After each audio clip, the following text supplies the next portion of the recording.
Hey, what's going on, guys? I thought I'd get on here and give you an update because I ain't put nothing out in a while. Right now we're on North Carolina. We're headed down to Ridgeland, South Carolina to drop a load that we picked up. We picked it up the first of last week, and this is Tuesday, May the 24th. But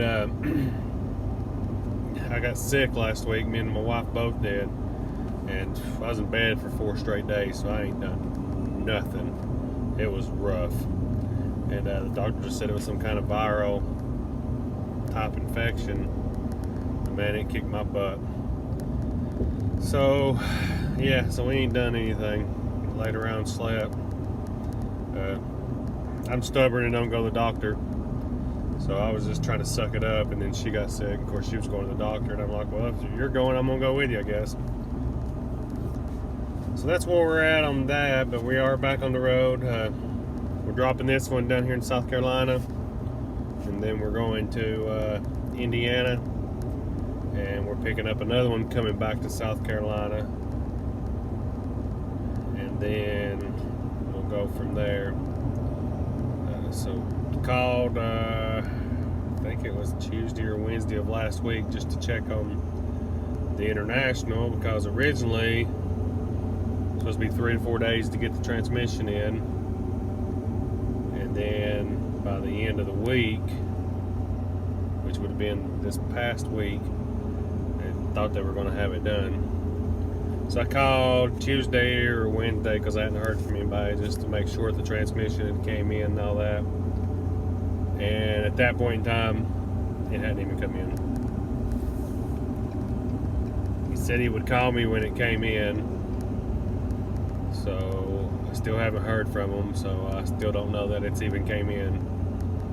But once it comes in, he said then I would go to the back of the line again to get work done. So, I mean, you're looking probably at least another week after it comes in before it even gets put in. And I haven't heard from him yet that it came in. So, we got, like I said, this South Carolina load and another South Carolina load we're going to do this week. Then I'll be off because of my anniversary. And then I think after that, we're going to do another West Coast trip. Hopefully by the time we're done with that one, they've got the truck ready so we can get back in it and get it back going and try to make some money with it, because still paying for it every month, but we sure ain't made any money with it. So,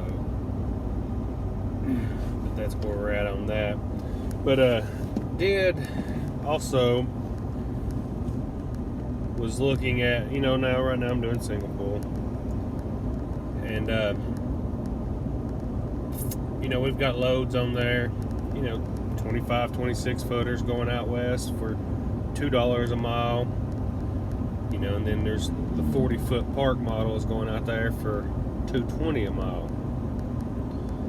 So, on 2,500 miles at $2 a mile, it's giving you $5,000, which I don't know, that ain't really 2,200. So let's go off 2,200 miles. So 2,200 miles at $2 a mile is $4,400. 2,200 miles at $2.20 a mile, $4,840. So a difference of $440. Well, it sounds like a lot, but you got to take into consideration, with this truck I pulled a park model down to Texas. I got 7.9 miles to the gallon going to Texas. So out west, going through the mountains and wind and all that, you're probably gonna get less. So let's say you get 6 miles to the gallon at 2,200 miles. So 2,200 miles divided by 6 miles to the gallon, you're taking 366 gallons. And let's just do that at a $5 range. It's $1,833 1833. So let's remember that. Now I took out that 30 some odd footer out there using this truck, and I averaged about 12.4, but we're gonna go with 12. We're just gonna keep it simple. 2,200 miles times 12 miles to the gallon. It should be divided by 12 gallons. 12 miles to the gallon. We're using 183 gallons at $5.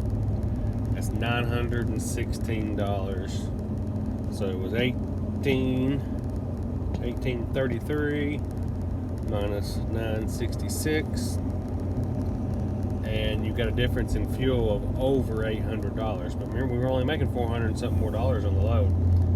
So technically, by taking the bigger load, it pays 20 more cents a mile, you're going to lose money. Not to mention the extra wear and tear on your vehicle and all that, because it's a heavier load. So, you know me, I've already got one going back out west. It's a 36 footer. It weighs about 7,000 pounds, but it's actually paying $210 a mile. So I'm going to come out pretty good on that. Way better than I would taking, 12,000 pound park model.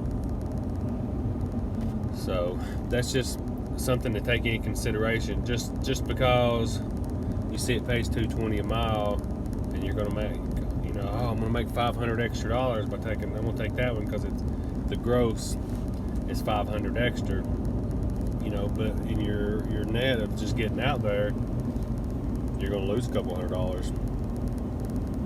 So just remember, take that into consideration. There's a lot of factors that play in when you start selecting these loads. Don't always just go for the one that pays the most.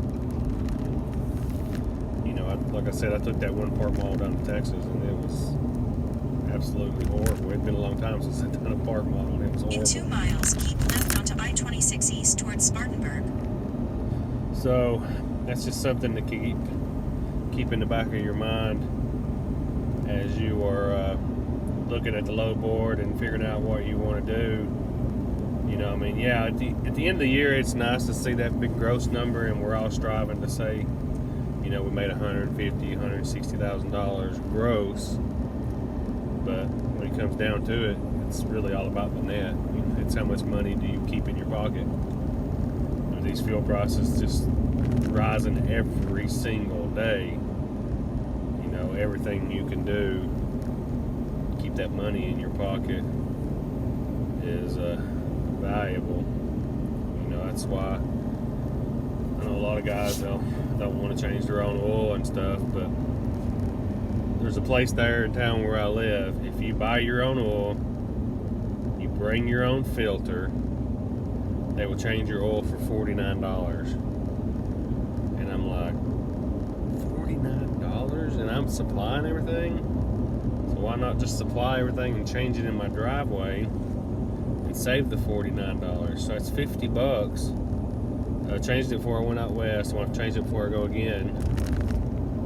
So, you figure I'm doing two, while I'm running single poles, I'm doing Use two. the left 2 lanes to keep left onto I-26 east towards Spartanburg. 2 oil changes a month. That's $100 a month. It's $1,200 a year you keep in your pocket by just doing it yourself in your driveway. It's not that big a deal. Same with your fuel filters. So, well, I just wanted to jump on here and give you an update about the Kenworth, and just let you know, what we were still doing. Keep left.